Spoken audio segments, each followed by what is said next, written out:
NCRB का data ये कहता है कि हिंदुस्तान में हर साल लगभग 40,000 कत्ल होता है।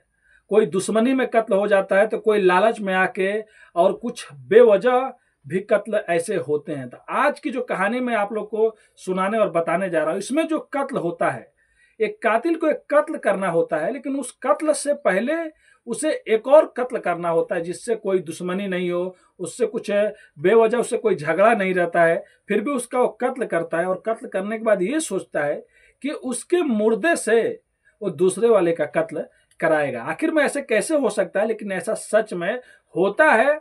और होने के बाद जब खुलासा होता है तो कातिल पकड़ा जाता है। कातिल बहुत साजिश से परफेक्ट मर्डर करने की पूरी प्लानिंग कर लिया रहता है, लेकिन उसकी एक गलती की वजह से कातिल पकड़ा जाता है। तो चलिए पूरी घटना को इस कहानी के माध्यम से आप लोग को बताएंगे और सुनाएंगे। उससे पहले आप लोग से रिक्वेस्ट करते हैं, अगर आप भी हमारे चैनल पे नए हैं तो चैनल को please subscribe, like, share, comment करना मत भूलिए और इस कहानी पर अपनी राय जरूर दीजिएगा। तो नमस्ते, आदाब, सत श्री अकाल। आज की जो कहानी मैं आप लोग को सुनाने और बताने जा रहा हूं, ये कहानी उत्तराखंड की देहरादून से शुरू होती है। बात 29 अगस्त 2019 की रहती है, जब एक पति और पत्नी अपने घर में बैठे रहते हैं। तभी अचानक में 3 आदमी आते हैं, और 3 आदमी आने के बाद तुरंत सब लोगों पे फायरिंग करने लगते हैं। जो पत्नी होती है उसका नाम कामना होता है और पति का नाम अशोक होता है। जब पत्नी पर फायरिंग हो रही होती है तभी पति भी बीच में आ जाता है उसको बचाने के लिए, लेकिन पति को भी गोली लग जाता है और चीखने चिल्लाने लगते हैं। तभी आस पड़ोस के लोग आ जाते हैं, और आने के बाद जो गोली मारने आए रहते हैं, जो जान से मारने आए होते हैं, वो लोग भाग जाते हैं। तुरंत पति और पत्नी को हॉस्पिटल में भर्ती कराया जाता है। डॉक्टर लोग बहुत मेहनत करने के बाद, बहुत मुशक्कत के बाद पति को तो बचा लेते हैं, लेकिन पत्नी नहीं बच पाती है। अब पुलिस भी इसी बीच में आ जाती है। पुलिस आने के बाद अब भाई सामने जो पति बचा हुआ हो तो मुजरिम लोग को जरूर देखा होगा, जो कातिल लोग जो गोली चलाए और वो बच भी गया होता है। अब पुलिस अशोक का ठीक होने का इंतजार करती है। अब जैसे अशोक ठीक होता है, पुलिस जाती है और जाने के बाद अशोक से ये पूछताछ करती है कि ये बताओ तुम्हारे घर में कौन आया था, क्यों तुम्हारी पत्नी पे वो लोग मतलब फायरिंग कर रहे थे और तुमको भी मारा उन्होंने। तब वो एक कहानी सुनाता है, कहता है साहब मैं पहले डीजे बजाता था, और जो मेरी पत्नी कामना थी ये ब्यूटी पार्लर में काम किया करती थी। 2014 में हम लोग एक फंक्शन में मिलते हैं, उसके बाद हम लोगों में दोस्ती होती है, दोस्ती के बाद प्यार होता है, और प्यार के बाद हम लोग शादी कर लेते हैं। 2014 से शादी होने के बाद अच्छे से जिंदगी चल रही होती है। तभी एक मेरा बुआ का लड़का है जो 2014 में किसी से झगड़ा किया था। झगड़ा करने के दौरान उसके हाथों से कत्ल हो जाता है, जिसके बाद वो जेल में चला जाता है। और जेल में जाने के बाद 1 साल बाद जब उसे बेल मिलता है तो घर वाले उसे रखते नहीं थे। अब घर वाले नहीं रखते थे तो मेरे से बात किया, तो मैं उसको कभी कभी कुछ पैसे दे दिया करता था, और उसको मैंने यहीं पे बुला के उसको एक जगह जॉब दिलवा दिया था। लेकिन वो कभी कभी मेरे जब घर आता था तो मेरी पत्नी जो कामना थी उसको कहती थी कि तुम मेरे घर आया मत करो, तुम मुजरिम हो, तुमने एक कत्ल किया है और तुम बेल पे बाहर हो, तुम कभी भी जेल में जा सकते हो।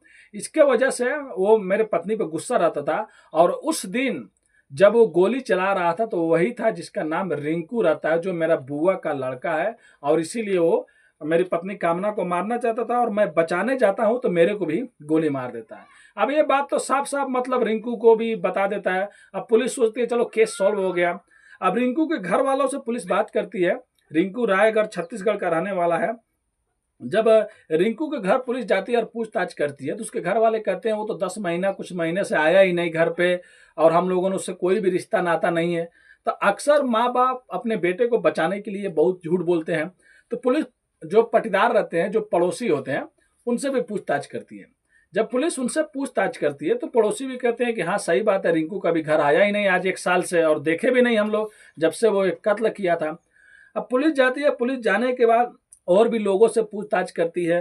फिर बाद में कहती है कि कामना और अशोक का मतलब इन लोग का कॉल डिटेल निकालती है। कॉल डिटेल निकालने के बाद देखती है कि कौन किससे बात कर रहा है, कौन किससे बात नहीं कर रहा है। अब ऐसे करते करते जब रिंकू का एक दिन मोबाइल मिल जाता है, मोबाइल और मोबाइल नंबर से पता लगाते हैं तो पता चलता है कि रिंकू का मोबाइल 10 महीनों से बंद है और स्विच ऑफ बता रहा है। अब पुलिस को भी और कुछ समझ में नहीं आता है। इधर पति और पत्नी का भी कॉल हिस्ट्री निकाला जाता है, कॉल डिटेल निकाला जाता है, चेक किया गया रहता है। उसके बाद कुछ भी पता नहीं चलता। लेकिन जो अशोक रहता है ना, उसके मोबाइल में 2 नंबर पर पुलिस जाके रुक जाती है।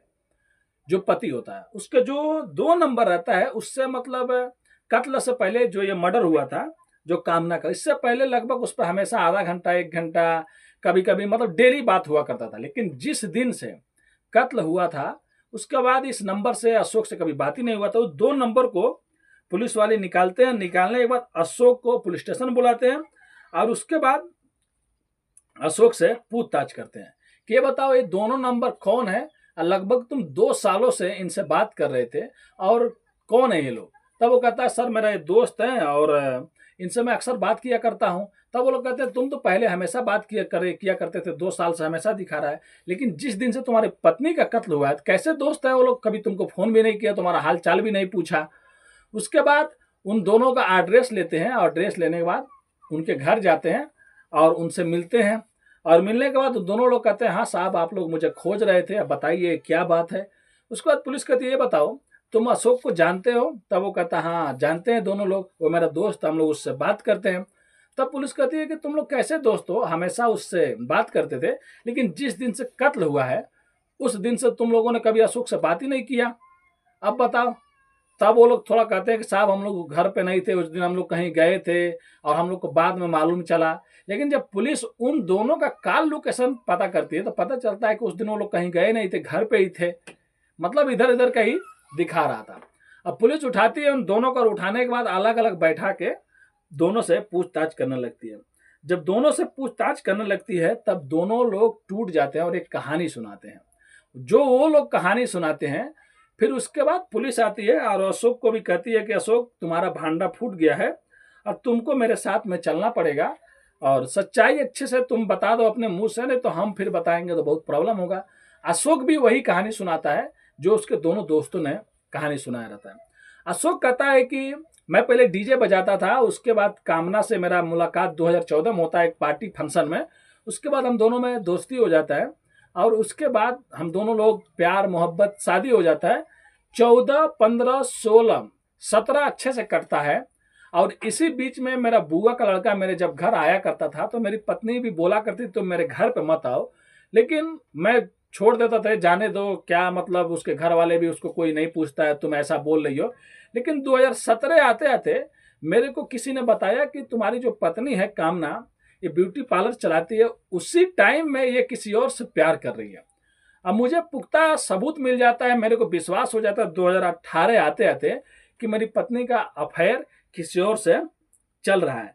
उसके बाद मैं सोच लेता हूं कि कैसे भी करके अपनी पत्नी को मैं छोड़ूंगा नहीं, इस दुनिया से उसको मतलब अलविदा कह कर रहूंगा और उसका कत्ल जरूर करूंगा। और उसके बाद वो प्लान बनाने लगता है कि अपने पत्नी का कैसे कत्ल करें, और कत्ल करने से ज्यादा वो ये सोचता है कि कत्ल करने के बाद कैसे बचे। इसके लिए वो क्राइम शोज, सीरियल, फिल्म हर कुछ देखा करता था। ये बात 2018 की रहता है, मतलब 18 से वो प्लान बना रहा होता है। तभी वो उसके दिमाग में ख्याल आता है, जो उसका बुआ का लड़का होता है, कहता है कि अगर मैं अपने बुए के लड़के को अगर मैं बुला के उसको मार दूं और कहीं फेंक दूं और ठीक 6 महीना 8 महीना 10 महीना बाद ये बोलूं कि उसी ने मर्डर किया, यानी कि एक मुर्दे से मर्डर करा दूं, तो पुलिस ज्यादा से ज्यादा क्या कर सकती है कि मुर्दे पे जाकर रुक जाएगी और मैं कभी पकड़ा नहीं जाऊंगा। अब इसी बात का वो फायदा उठाता है उसका बुआ का लड़का बेचारा, जो घर पे नहीं जा पाता था, जो कहीं और नहीं जाता था। ये अपने बुआ के लड़के को एक दिन फोन करता है और फोन करने के बाद कहता है कि तुम आ जाओ और तुम्हारा राजस्थान में नौकरी के लिए बात कर लिया, नौकरी वहां पे लग जाएगा और चलते हैं वहां पे हो जाएगा। ये 2018 की बात रहती है, नवंबर की। अब जो बुआ का लड़का रिंकू होता है वो आ जाता है, आने के बाद ये अशोक रहता है और इसके बुआ का लड़का रहता है, तो इस पर विश्वास भी करता था। और उसी दिन अशोक का हैप्पी बर्थडे भी रहता था, हैप्पी बर्थडे मनाते हैं और कार से लोग राजस्थान निकल जाते हैं।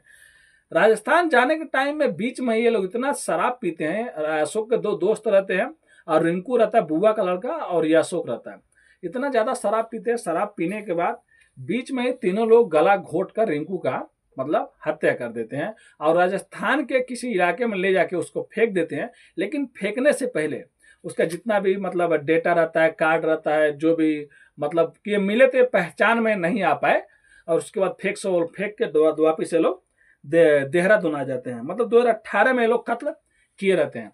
और उसके आने के बाद अब ये प्लानिंग कर रहा होता है कि जिस दिन मौका मिलेगा उसी दिन मर्डर कर देंगे पत्नी का और इल्ज़ाम उस पर डाल देंगे कि उसी ने किया था, मैंने उसी को देखा था। और उसके बाद सेम ऐसा होता भी है। नवंबर में जो 2018 में ये अपने बुआ का लड़का कत्ल करते हैं, अगर वहाँ की पुलिस अगर अच्छे से छानबीन करती शायद तो पता ही चल जाता कहीं ना कहीं से कि ये आदमी कहाँ का है। लेकिन वहाँ के जो पुलिस रहती है राजस्थान की, उस लाश को उठाती है और फिर लावारिस लाश समझ के और उसका अंतिम संस्कार कर देती है, कुछ पता होता करती नहीं है। और इधर ये लोग आराम से घूम रहे होते हैं। अब ये लोग दूसरा प्लानिंग कर रहे होते हैं, अब अपनी पत्नी का मर्डर करने के लिए और पूरा इल्जाम अपने बुआ का लड़का पर डालने के लिए। उसके बाद एक दिन अपने दोस्तों को ये कहता है आ जाओ मेरे घर पे और मेरी पत्नी को गोली मार दो या जो भी जैसे भी कत्ल कर दो। और उसके बाद पूरी इल्जाम पुलिस आएगी, मैं अपने बुआ के लड़के पे लगा दूंगा। पुलिस अगर ढूंढेगी भी तो कौन मिलेगा, वो तो पहले से ही मर गया है, तो मुर्दे पे जाकर रुक जाएगी। अगर वो मिलेगा ही नहीं तो कातिल पकड़ा कैसे जाएगा। उसके बाद वो आते हैं और आने के बाद इसकी पत्नी की हत्या करते हैं, उस पर गोली चलाते हैं। और ये भी कि इसी को भी पेट और छू के एक गोली निकलता है, थोड़ा बहुत ये भी घायल हुआ रहता है। फिर पुलिस बाद में आती है, तब ये जो कहानी सुनाता है कि मैंने रिंकू को देखा, मेरा बुआ का लड़का था। तो पुलिस को भी समझ में नहीं आ रहा होता कि छोटी मोटी बात के लिए कोई कैसे किसी का कत्ल करने के लिए तैयार हो जाएगा। उसकी पत्नी यही कह रही होती है कि तुम मेरे घर पे मत आओ। ये जो अशोक बताया रहता है कि तुम मुजरिम हो, तुम कातिल हो, पहले तुमने कत्ल किया है। इतनी सी बात पर कैसे वो कत्ल कर सकता था। मतलब अशोक पूरी परफेक्ट मर्डर करने की प्लान में था। एक मुर्दे से एक दूसरा कत्ल कराना चाहता था और खुद बचना चाहता था। लेकिन इसके 2 नंबर की वजह से अशोक का भंडा फूट जाता है और अशोक पकड़ा जाता है और इन तीनों को उठा के जेल में डाल दिया जाता है। इन तीनों का ट्रायल केस चल रहा होता है। तो देखिए अब आगे उन लोग का क्या हुआ होगा। ये 2019 की कहानी, आज लगभग 7 साल हो गया है। शायद उन लोगों को जेल भी हो गया होगा। कई बार मैं क्राइम की केसेस की कहानी वो सुनाता हूँ जो दूसरे लोग सुना चुके हैं, जैसे कि शम्स ताहिर साहब हो गए, सैफी साहब हो गए, और भी बहुत से दोस्त हैं, भाई हैं, जो पत्रकार साहब लोग हैं, जो लोग वीडियो बनाते हैं। कभी कभी मैं उनका वीडियो देखता हूँ और मैं लिखता भी हूँ। बहुत सी कहानियाँ मैं भी लिखने के बाद ही बनाता हूँ। ये नहीं है कि चलो कोई भी कहानी उठाया और बना दिया, पूरा उसके डिटेल, पूरे कहाँ पे क्या वारदात हुआ था, उसके बाद मैं बाकायदा वीडियो बनाता हूँ।